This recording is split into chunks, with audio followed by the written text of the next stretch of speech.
Most people think preparedness is about gear. They think it's about equipment, checklist, and worst-case scenarios. But preparedness isn't about what you own. Preparedness is about how you think when things don't go according to plan. Welcome to After Action, Lessons Learned Under Pressure. I'm Brad Smith. This podcast is about preparedness, leadership, judgment, and mindset. Lessons learned under pressure and applied to everyday life. We'll talk about training, experience, equipment, and decision-making, and how they work together when situations become difficult or uncertain. Some lessons come from demanding environments. Most apply to everyday life. So this show isn't about impressing anyone, but it is about helping people think clearly when it matters most. And today, I want to start with the foundation of everything we'll talk about here. Preparedness is a mindset. It's not a hobby. The problem with how preparedness is framed.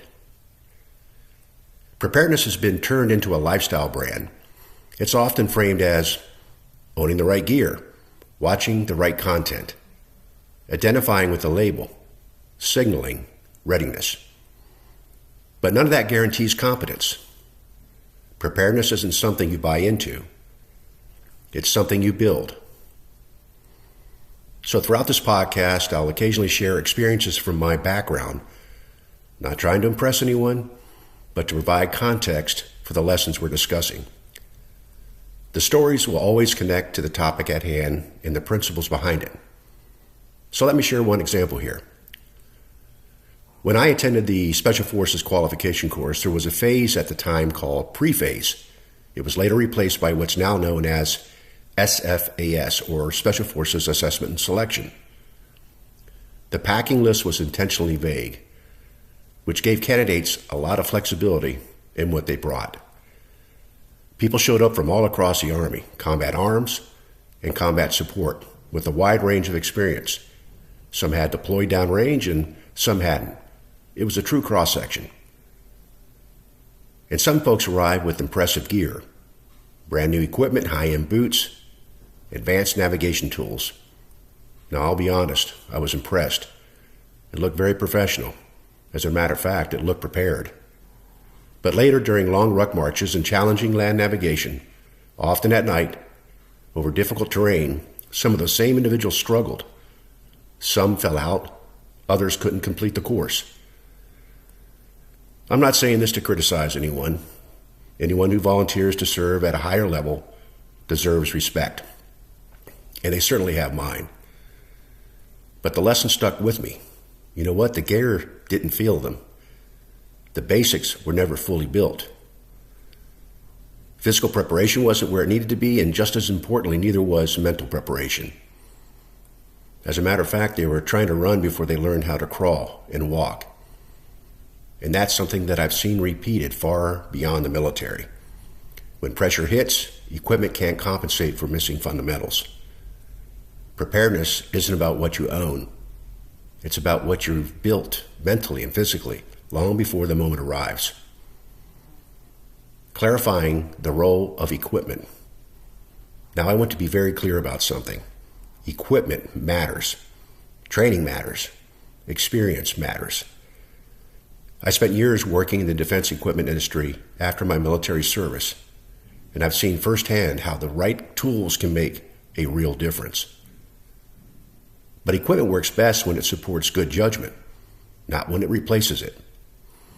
Preparedness starts long before the moment arrives when you might need any of it. What mindset actually means. Now, when I say mindset, I don't mean motivation. What I do mean is emotional control, clarity under stress, willingness to accept reality, the ability to prioritize, and the discipline to act deliberately. Mindset determines whether the tools help or if they hurt. Pressure reveals defaults. Under pressure, people don't rise to the occasion. They actually fall to their defaults. Those defaults are built long before anything goes wrong. Preparedness is about shaping those defaults. where mindset breaks down. Most people don't fail because they're incapable. They fail because they panic, they rush, they fixate, they avoid responsibility, they let emotion drive decisions. Preparedness is the opposite of that. Preparedness across life. So this applies everywhere. It applies in families, staying ready when things go wrong, in work, making decisions with incomplete information, in leadership, calming the environment instead of escalating it, in emergencies, prioritizing effectively under stress. Preparedness is transferable. So what this podcast is and isn't. This podcast isn't fear-based. It's certainly not political or performative.